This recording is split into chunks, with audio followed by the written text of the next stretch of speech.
자, 그러면 소송연계 사례를 옛날 이야기를 가지고 하나 말씀을 드리겠습니다. 이거는 만주평야로부터 시작해서 유라시아 대륙을 거쳐서 한가리까지 이르는 넓은 대평원, 스테평원의 모습입니다. 이 스테평원을 800년 전에 지배를 했던 사람이 칭기스칸이라는 사람이 있죠. 칭기스칸에서 칭기스는요, 넓은 바다라는 뜻입니다. 칸은 넓은 바다를 지배하는 대왕. 다시 말씀드려서 칭기스칸이라는 사람은 스텝이라는 대평원을 지배하는, 넓은 바다를 지배하는 왕이라는 뜻입니다. 이미 그는 800년 전에 이 넓은 대륙을 바다를 서핑하는 마음으로 산야를 지배를 했다라고 이야기를 하고 있습니다. 이게 칭기스칸의 모습인데요. 키는 크고 몸집은 단단하고 눈은 고양이 눈이고 노년에도 흰머리가 없었다라고 전해지고 있습니다. 여기가 칭기스칸이 태어난 땅이고요. 어릴 때 칭기스칸이 살았던 푸른 호수입니다. 요 그림이 칭기스칸 당대 때 지배했던 땅이죠. 아주 넓은 땅을 지배를 했고, 요거는 가장 넓었을 때 몽고족이 지배했던 쿠빌라이 칸 3세 시대 때 지배했던 땅인데요. 보시는 바와 같이 우리나라부터 시작을 해서 유라시아 대륙을 쭉 거쳐서 한가리까지를 지배하는 이런 광대한 대륙을 지배를 했죠. 통상 저희들이 칭기스칸 이야기를 하면 불황무식한 집단이라고 이야기를 합니다. 얼마 전에 KBS TV에서 연속극을 하면서 상당히 불식이 됐습니다만 아직까지도 많은 사람들한테는 칭기스칸이라는 사람이 소위 살육자고, 그죠? 또는 굉장히 불황무식하다. 이제 이런 식으로 우리한테 이미지가 있습니다만은 지난 1995년 12월 31일 워싱턴 포스트가 송년회에서 밀레니엄맨을 뽑았습니다. 지난 1000년간 인류 역사상 가장 큰 영향을 미쳤던 사람이 누구냐? 후보는 많죠. 예를 들어서 구텐베르크다, 마르코 폴로다, 콜럼부스다, 얼마나 많겠습니까? 결론은 칭기스칸입니다. 이유는 두 가지인데요. 첫 번째 하나는 이미 800년 전에 오늘날의 가트 체제, 동서양을 아우르는 자유무역지대를 만들었고, 그다음에 이미 800년 전에 오늘날 인터넷에 해당되는 글로벌 커뮤니케이션 네트워크를 구축을 했다라는 두 가지 공로로 밀레니엄맨으로 선택이 되는 거죠.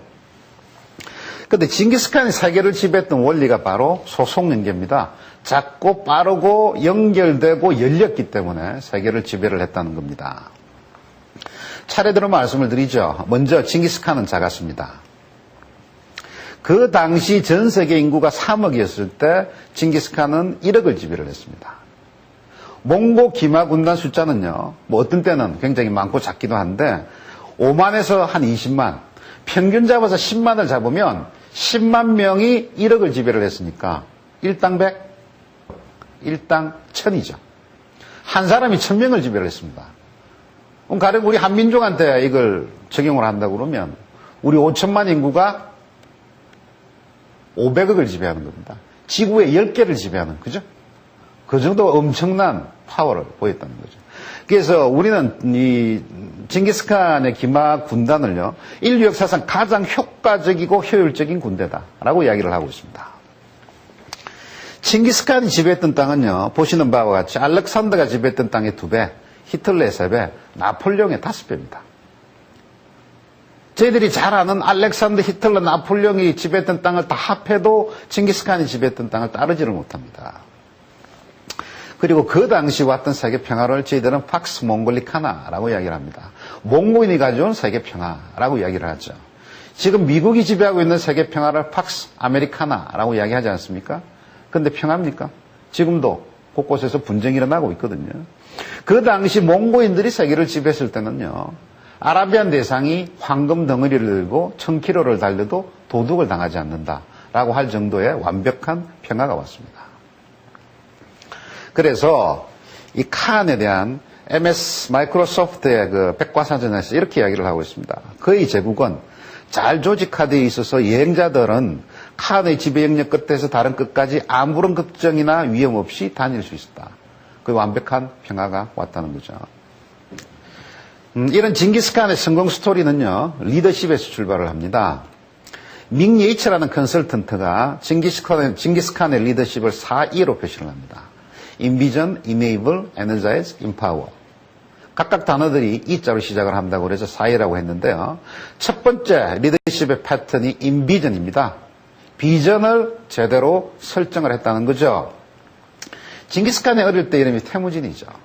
태무진은요, 어릴 때부터 자기 종족들끼리 죽고 죽이는 살육전을 눈으로 직접 봤습니다.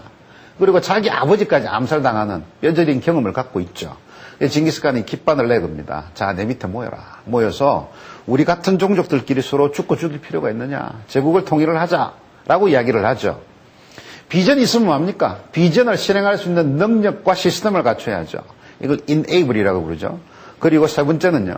징기스칸 자기가 갖고 있는 에너지를 자기 병사, 부하 직원들, 자기 국민들한테 불러넣어준다. 이게 에너자이저입니다.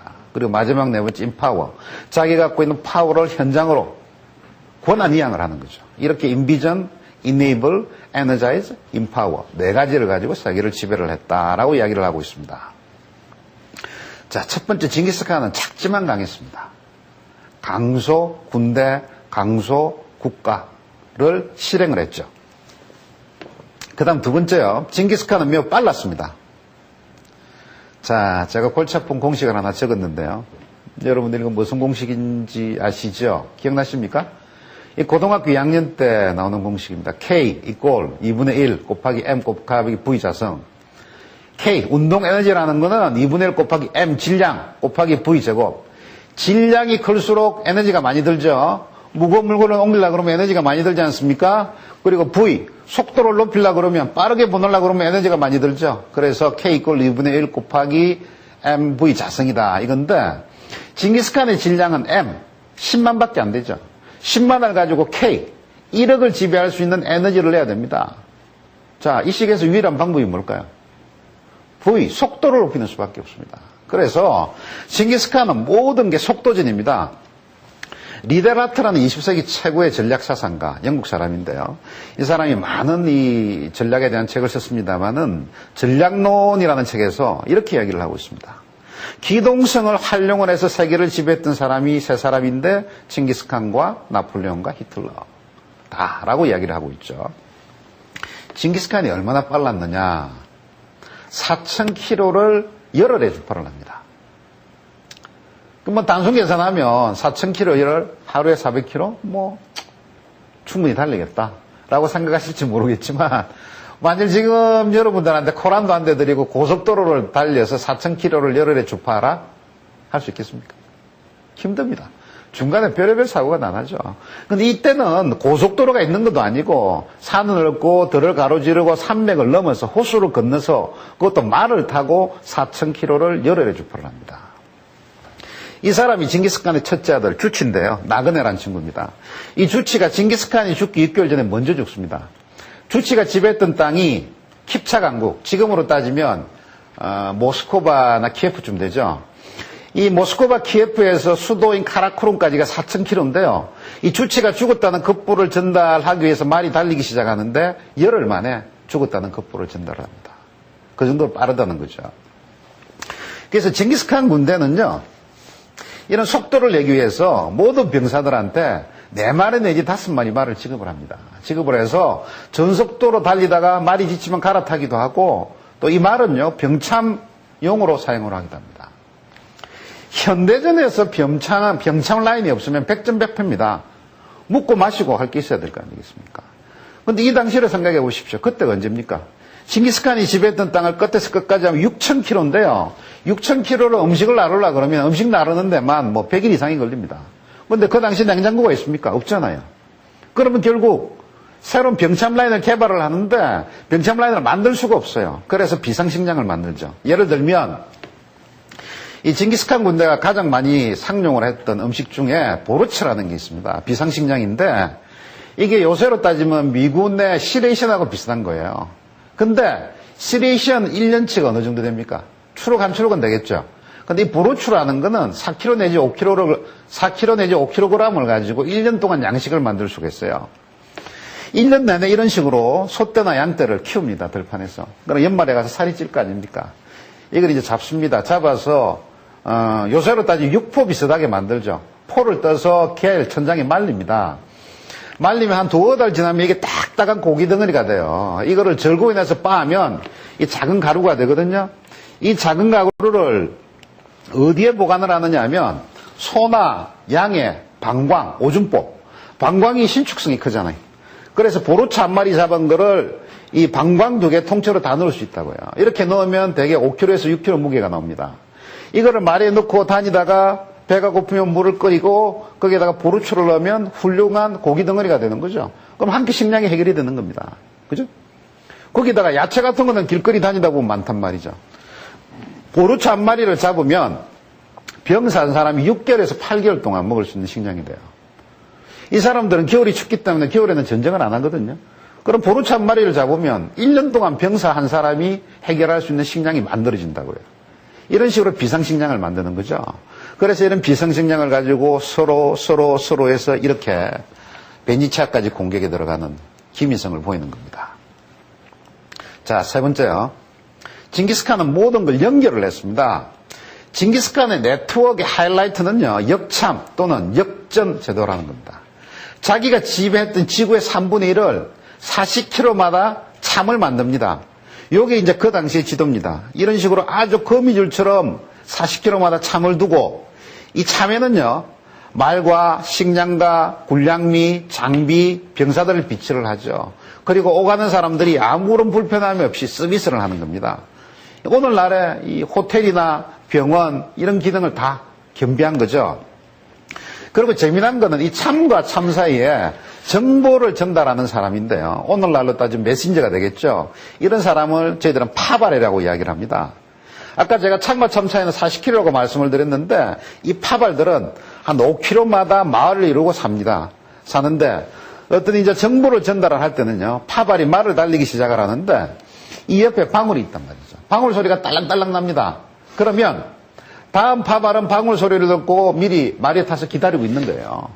그러면 앞에 있는 전달자가, 정보 전달자가 가장 빠른 속도, 몽고말이 달릴 수 있는 최고의 속도로 5km를 달리고 이 전통을 다음 주자한테 전달을 하는 거죠. 이거는 마치 올림픽 같은 데 보면 미국의 400m 릴레이 선수들이 최고의 속도로 달리고 바톤 타치하고 또 바톤 타치하고 이런 거 아닙니까? 1000km를 그렇게 해서 달린다는 거죠. 그러면 예를 들어서 아까 제가 주치 이야기를 했는데 4000km를 열흘에 주파로 했다는 거 아닙니까? 그럼 5km마다 하면 최소한 말이 800마리 내지 1000마리가 필요했다는 거죠. 1000마리가 달릴 수 있는 최고 속도로 정보를 전달을 해서 열흘 만에 4000km로 주파를 하는 겁니다. 이런 파발이 들고 다니는 신분증이 이게 패자라는 겁니다. 이게 이제 마치 이제 조선시대로 보면 이게 암행어사 마패하고 비슷하게 생겼죠. 이 패자는 이거를 가진 사람은 역참에 들러서 마음대로 식량이나 군량미 장비를 이용할 수도 있고 또 이 패자는 요새로 따지면 마치 여권이나 비자, 그죠? 이런 역할을 하는데 참 재미난 거는 이 패자를 가진 사람 앞을 가로막으면 목숨을 취할 수 있는 생사 여탈권을 준다는 겁니다. 목숨이라는 건 지금도 중요하지만 옛날 역시 중요했거든요. 요새 최근에 들어서 우리가 뭐 지식 경영이다, 정보 경영이다, 뭐 지식의 전달 속도가 중요하다, 뭐 이런 이야기를 하는데 이미 800년 전에 칭기스칸은 정보의 전달 속도가 제국의 운명을 좌우를 한다라는 걸 이미 알고 있었어요. 그 정도 중요하게 여기니까 생사여탈권을 준단 말이죠. 이미 정보 경영, 지식 경영을 800년 전에 했다는 이야기입니다. 이런 파벌의 모습은 우리나라에도 도입이 되어 있습니다. 여러분들 서울 북쪽 지방의 구파발이라는 지역 아시죠? 그 기원이 뭔지 아십니까? 옛날에 서울에서 출발하던 파발의 출발점이 구파발입니다. 우리나라도 한때 몽고의 지배를 받았잖아요. 원나라 시대 때. 그때 파발이 들어왔단 말이죠. 그럼 우리나라도 그 네트워크에 들어갔단 말이죠. 서울에서 출발하는 파발의 출발점이 바로 구파발, 옛날 파발이고, 그래서 지금도 1년에 한 번씩 그거를 기념을 하기 위해서 파발제가 열립니다. 이게 그 모습이거든요. 그리고 이 송골매, 그룹 사운드 이름도 송골매가 있죠. 이 송골매가 우리나라 매가 아니고 몽고매의 이름이 송골매입니다. 이 예를 들어서 말이 달릴 수 있는 데가 있고 없는 데가 있거든요. 높은 산이라든지 산맥 건너서라든지 바다 건너서라든지 호수 넘어서 이런 데 말 달리기가 힘들잖아요. 이런 경우에는 송골매 발목에다가 전통을 달고 거기다가 정보를 엮고 달리는 거죠. 이런 식으로 송골매를 사용을 했죠. 그렇게 해서 이 역참의 흔적, 파발의 흔적들이 지금도 남아있는데요. 뭐 여러분들 잘 아시는 실크로드라는 거. 텐산북로, 텐산남로 이렇게 되는 거 아닙니까? 이게 과거 징기스칸이 만들었던 역참의 흔적과 일치를 합니다. 그리고 이 실크로드라는 건 로드가 아니죠. 점과 점을 연결하는 데고, 점과 점을 연결해서 갈 수 있는 방법은 수백 가지가 있습니다. 그 중에서 사람들이 가장 많이 다니는 길이 바로 실크로드가 되는 거죠. 그리고 이 실크로드와 역참을 따라서 재미를 본 사람이 바로 마르코 폴로입니다. 마르코 폴로는 3대 쿠빌라이 칸 시절에 중국을 방문을 해서 어느 정도 관료 생활도 하는데, 요 모습이 이제 쿠빌라이 칸을 아련하는 마르코 폴로의 그림이고요. 이게 이제 마르코 폴로가 쓴 동방견문록이라는 책입니다. 동방견문록, 이 책 뭐 여러분들 아시겠습니다만 이 책의 별칭이 백만의 서입니다. 왜 백만의 책이라고 이야기하느냐 하면 이 책을 보면 백만이라는 단어가 굉장히 많이 나와요. 어디 가니까 무슨 말이 100만 마리가 있고, 어디 가니까 집이 100만 채가 있고, 어디 가니까 뭐가 100만 개가 있고, 그래서 100만이란 단어가 많이 나오는데, 그래서 별칭으로 100만의 서다라고 이야기하는데, 그만큼 이 마르코 폴로가 이 중국이라는 풍물에 대해서 많이 놀랬다는 거죠. 제가 한 문구를 그대로 인용해서 말씀을 드리면, 40km마다 참이 있고, 넓은 여관이 있고, 숙소가 있고, 말이 200마리 내지 400마리가 있고, 사신들은 자유롭게 이용할 수 있었다. 길이 없는데도 참이 있었다. 그리고 그 근처에서 농사를 짓고 살게 했고, 그래서 데칸의 사신들이 여행을 하는데 아무런 불편이 없었다. 이런 제도 때문에 열흘 정도 걸리던 거리를 하루 만에 급보를 전달할 수 있었다. 이런 식으로 기록을 하고 있습니다. 자, 제가 세 번째 말씀드린 게 네트워킹입니다. 모든 걸 연결했다는 겁니다. 자, 징기스칸의 네 번째 특징은요, 모든 걸 개방을 했다는 겁니다. 열린 인사를 했습니다. 로마 이야기를 보면요. 로마는 적을 지배를 하면 식민지에 총독을 보내죠. 총독의 출신은 100% 다 귀족입니다. 칭기스칸은 적을 지배를 하면 천호장이라는 사람을 보내는데요. 천호를 지배할 수 있는 사람 또는 병사 1000명을 낼 수 있는 어떤 단인데요. 이 천호장의 출신은 귀족 출신이 아닙니다. 목수, 대장장이, 양치기, 목동, 말치기라도 능력만 있으면 다 천호장에 들 수 있다는 거죠. 상당히 대비가 되는 거 아닙니까? 출신과 상관없이 능력만 있으면 리더가 될 수 있다. 열린 인사를 했죠. 징기스칸은 종교를 개방을 했습니다. 지금 시대에 와서 이 종교 개방이라는 것은 너무나 상식적인 이야기죠. 모든 나라가 다 종교의 자유가 보장이 되어 있지 않습니까? 그런데 어떤 의미에서 보면 지금 이라크 전쟁이라는 것도 일종의 종교 전쟁의 성격을 갖고 있거든요. 이슬람 원리주의자 대 기독교 원리주의자 간의 충돌의 성격을 갖고 있습니다. 그런데 징기스칸은요, 전쟁을 할 때는 전쟁의 대장이지만 제사를 지낼 때는 제사장을 합니다. 그리고 징기스칸은 개인적으로 샤머니즘을 믿습니다. 이 그림이 바로 오보라는 그림인데요. 지금도 몽고에 가면 이런 그림을 볼 수 있는데 이게 뭡니까? 여러분 한국에서 볼 수 있는 소위 말하는 선앙당하고 똑같죠? 이 그림과 이 그림입니다. 똑같은 그림입니다. 지금도 우리나라에서 샤머니즘을 많이 믿는 거 아닙니까? 자연이나 돌이나 그죠? 큰 나무나 이런 걸 신기 가르치는 이런 종교인데 자연 만물의 신이 깃들여 있다 이런 게 이제 샤머니즘이거든요.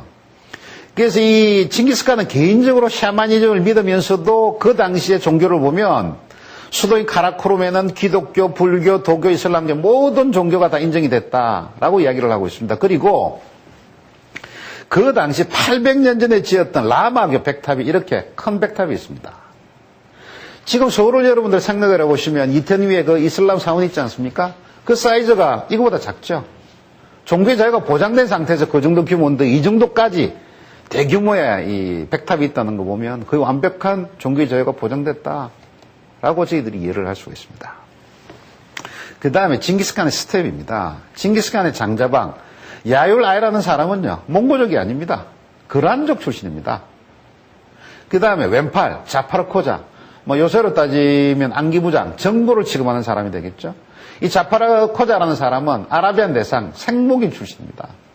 그러니까 대통령은 우리나라 사람인데 국무총리는 브라질 사람이고 그다음에 안기부장은 아프가니스탄 사람이고 이런 식으로 사람에 대한 구분이 전혀 없는 겁니다. 능력만 있으면 누구나 데리고 쓰는 이런 개방성을 보이는 거죠. 이미 이 당시에 지방자치제를 실시를 했습니다.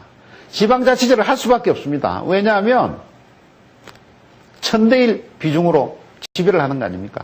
한 명이 1000명을 지배를 해야 되는 거예요. 그러니까 반드시 지켜야 될 몇 가지 원리, 사람을 죽이지 마라, 우물에 독을 풀지 마라, 이런 거 몇 가지 빼고는 그 지방의 고유 간수법을 다 인정을 해주는 거죠. 마지막으로 징기스칸의 개방성을 알 수 있는 가장 결정적인 증거가 이 학습 능력인데요. 저희들이 이제 학습 능력이라고 이야기를 하면 가방끈 긴 거하고 착각을 합니다. 많이 배우면 학습 능력이 있고 덜 배우면 학습 능력이 없다 이런 생각을 하는데 학습 능력하고 가방끈하고는 아무런 상관이 없습니다. 왜냐하면 징기스칸은요 인류 역사상 가장 무식한 집단이에요. 이 몽고족들은 자기 말이 없습니다. 글이 없어요. 나중에 세계를 지배하고 나서 글이 필요하니까 위구르 종족들의 글을 차용해서 빌려다 갖다 쓰는데 그럼에도 불구하고 징기스칸은 자기 이름 넉자를 쓰지를 못해요.